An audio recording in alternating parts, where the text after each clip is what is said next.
this was... Okay, so that bracket here that was mounted on the back of the seat, it was bringing... I'll show you guys. So, in here, I know you guys can't really see anything, but in here, if the brackets would hit the back wall, and it would bring the front of the bottom of the seat too far forward and leave you no feet room towards the front of to the seat. Now I know the seat's fairly big, so you're really not gonna get a lot of room in there anyways, which really isn't the purpose in me putting the seat back there. Really, I'm kind of putting the seat in there for just to take up kind of this ugly empty space in the interior, and maybe somebody can make some use out of it. I mean, you could lay on it, like if I ever had to like sleep in my truck for some weird reason. But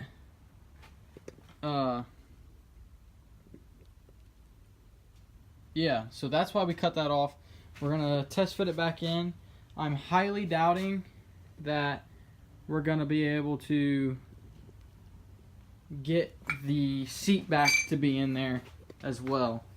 I was hoping we could make it work, but I'm just thinking it's not gonna happen, for the simple fact that I think that it's gonna push your back too far forward, and this is gonna be too far back, and it's gonna put you in a weird angle, and I don't think it's gonna give you a lot of space.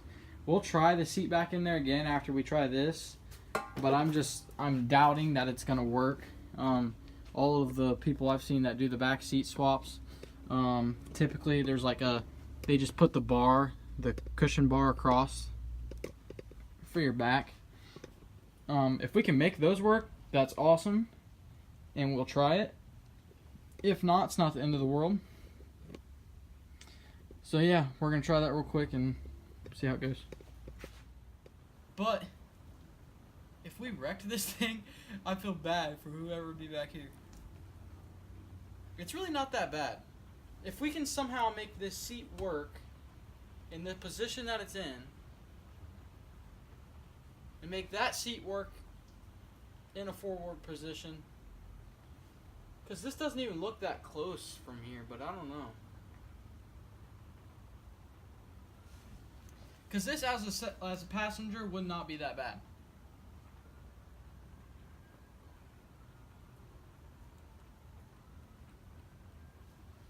Get this window cracked open for your AC, doing some burnouts. This would be a good passenger view. Crack the back window open, it up when passengers are in here, and then just really it's the seat itself. If we can chill back like this, it's really not too bad. Cruising down the road.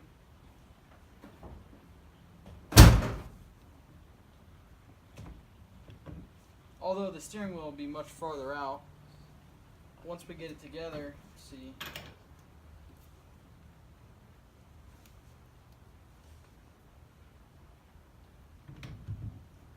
This is about where the steering wheel will be sitting, which wouldn't be too bad, just cruising down the road like this.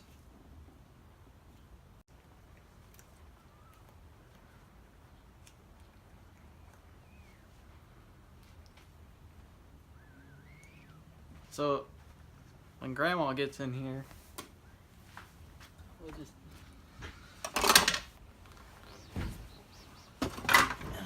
even this isn't even that bad. Grandma could totally ride in here. This is it, boys. This is where it's gonna be.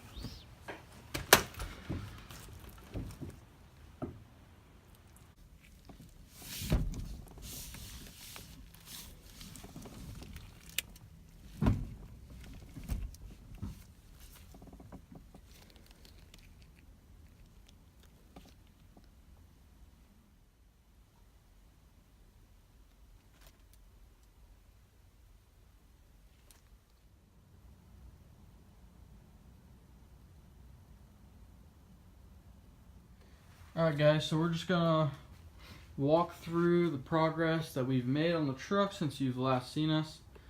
Actually, since you've last seen us, this wasn't even a thing. This engine was over here.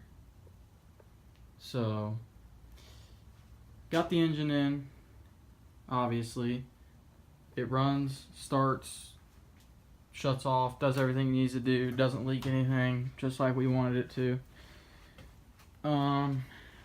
Few little things we gotta finish up. We gotta get this ground attached, and obviously it's really dusty because we've been sanding. Oh, that's the other thing. We got this done. There were tabs. Actually, I'll just show you because I haven't done these ones yet. There was these body tabs right there for moldings.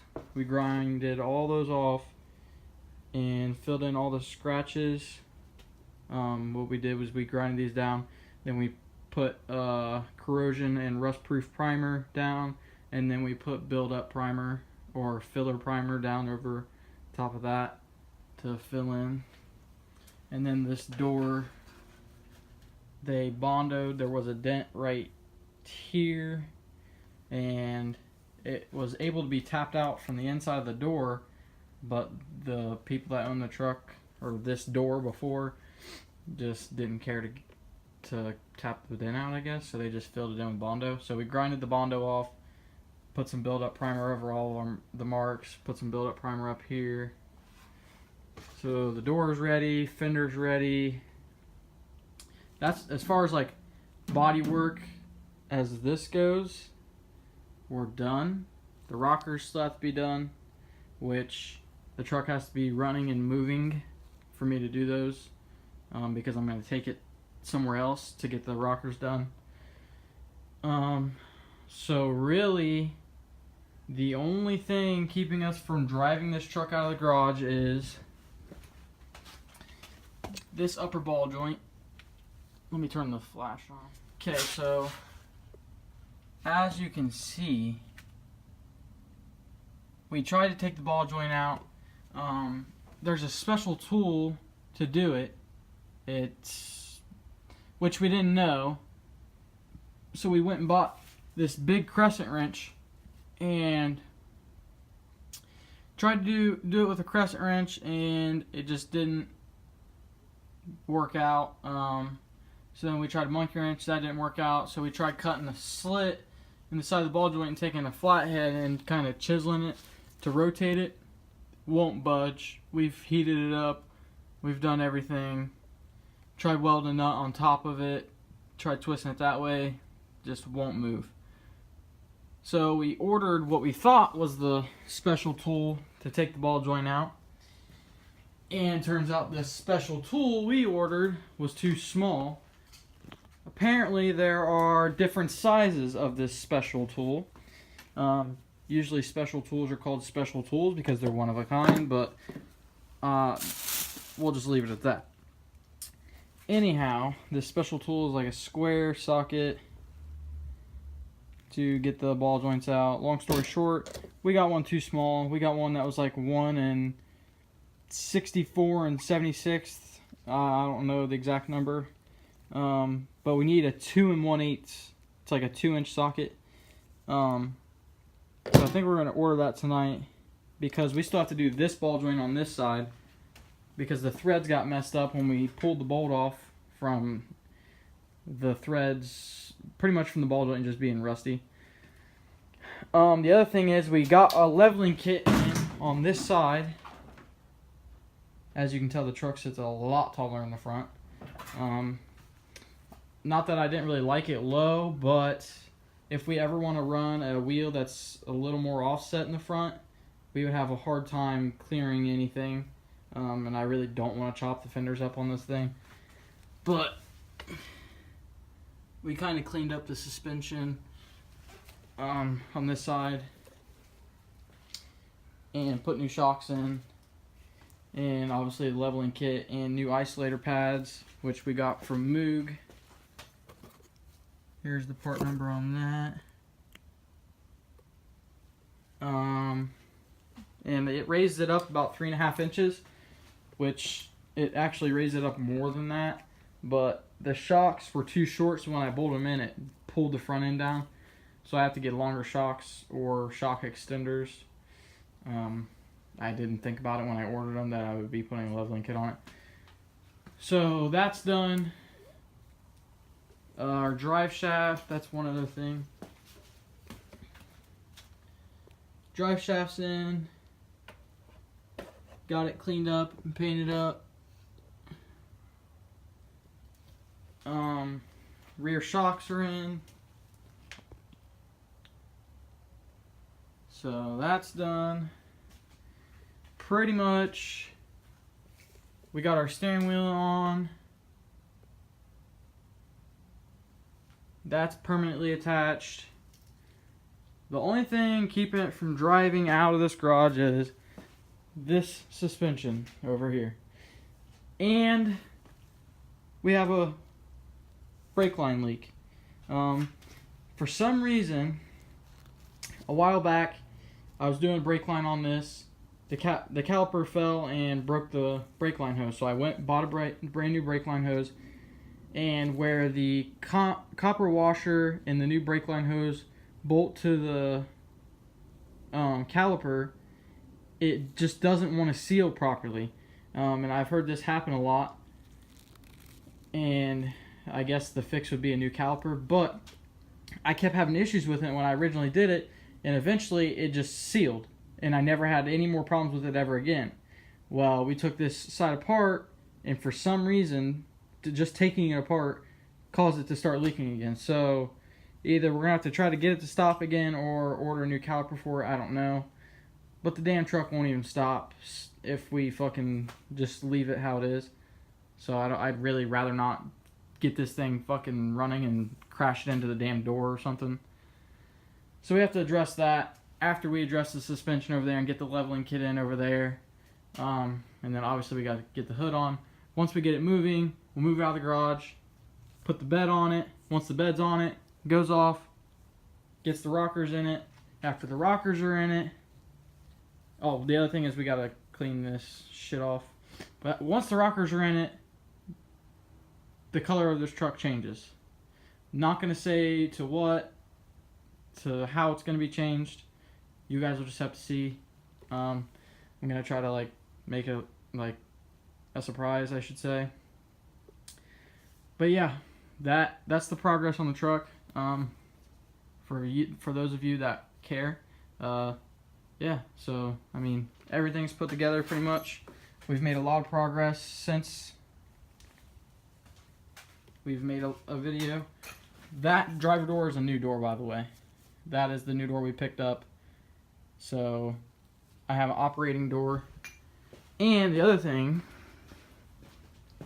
we bought new window seals from Rock Auto. And anybody that owns a first gen knows that how beautifully nice those are. They always dry rot. For example, like this, where they crumble. Here we go. Here's a good example. Up here, they just crumble apart. And you get scratches all over the window, and it just looks like garbage. So we ordered those just to kind of see like how they would fit. So we need to order this for that side, and then see if we can order a seal that goes around. And I have a new seal for the wing window, and I have to put my tinted wing window back in. We haven't did that yet, just because it's not really a big deal. Yeah, I think that's everything. Trying to think.